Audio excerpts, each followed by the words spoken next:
Hi అండి, మీరు అందరూ బాగున్నారా? నేనైతే బాగున్నాను. ఈరోజు శనగొండలు తయారు చేసుకునే విధానం ఇప్పుడు వీడియోలో చూపిస్తాను. వీడియో చూద్దాం రండి. అరకిలో పల్లీలు తీసుకున్నాను. ఇవి ఒక బౌల్ తీసుకొని ఆ బౌల్లో వేసుకొని ఇది తొక్క అంతా మనకి బాగా సపరేట్ అయినంత వరకు బాగా వేపుకోవాలి. ఇదిగో చల్లగయ్యాక తొక్క అంతా వచ్చేది చూడండి, తొక్క ఎలా గీడిపోతుంది. ఇవి అచ్చులు తయారు చేస్తాను, శనగొండలు అంటారు.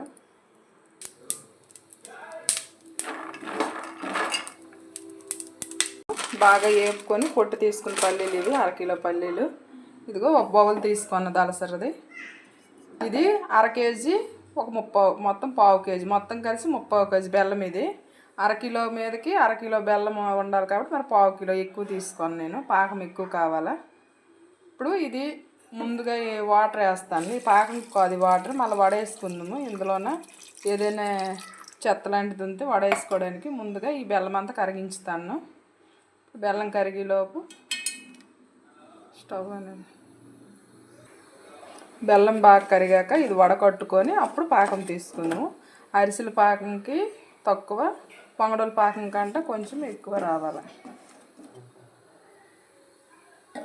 చక్కీలు తయారు చేసుకోవడానికి ముద్ర పాకం పనికిరాదు, అంత లేత పాకం కూడా పనికిరాదు. బెల్లం మొత్తం కరిగినంతసేపు హైలోనే ఉంచుకుని మంట అనేది. మొత్తం నేను వడేస్తాను, చూసారా ఎంత చెత్త వచ్చిందో బెల్లం నుంచి. ఇదిగో మళ్ళీ ఈ బౌల్ కూడా కడుగు తీసి పక్క తీసుకోను, మళ్ళీ వేరేగా కడిగి అనేది.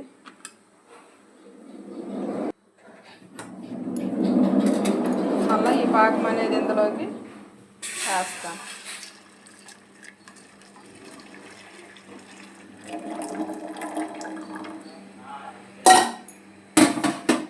ఇప్పుడు మన పాకం రావాలి బాగా.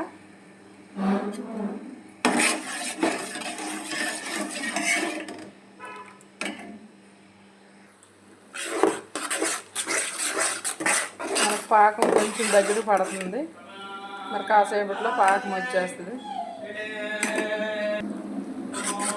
పాకం వచ్చిందో లేదో చూద్దాం. ఒక ప్లేట్ తీసుకొని ఇలాగ వాటర్ వేసుకొని, ఎప్పుడైనా పాకం చూడాలంటే ఇలాగ వాటర్లో అలా పాకం వేసుకొని, ఇంకా మనకి చిన్నది గట్టి పడాలి పాకం అనేది, ఇంకా ఉండకట్టాల. ఎప్పుడైనా వాటర్ వేసుకొని వాటర్లో ఇలా పాకం చూసుకోవాలి. మళ్ళీ కొద్దిగా పాకం వచ్చిందో లేదో, పాకం వస్తున్నట్టుగా ఉంది.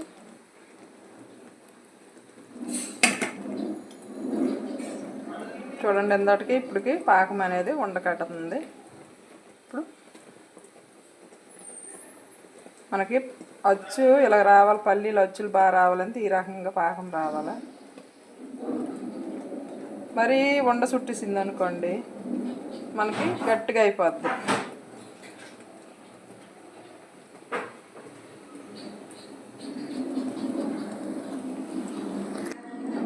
ఇప్పుడు పాకం వస్తుంది కదా, ఈ పలుకుల్ని ఇందులోనే వేసి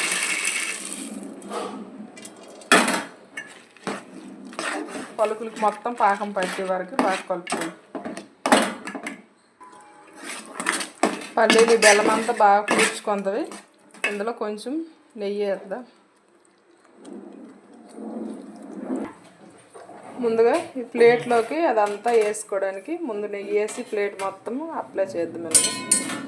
ఎందుకంటే తీసేటప్పుడు మనకి అవి వచ్చి అనేది అంటదు. ఇప్పుడు పాకం అనేది బాగా పీల్చుకుంది. ఇలా పొయ్యి మీద ఉంటున్నప్పుడు మనకు నొరలాగా అనిపిస్తుంది. మనం వేరే ప్లేట్లో తీసుకొని ఆరుకున్న తర్వాత ఈ పాకం అనేది అంతా గట్టి పడిపోద్ది. ఇప్పుడు వేరే ప్లేట్లోకి వేసుకుందాం.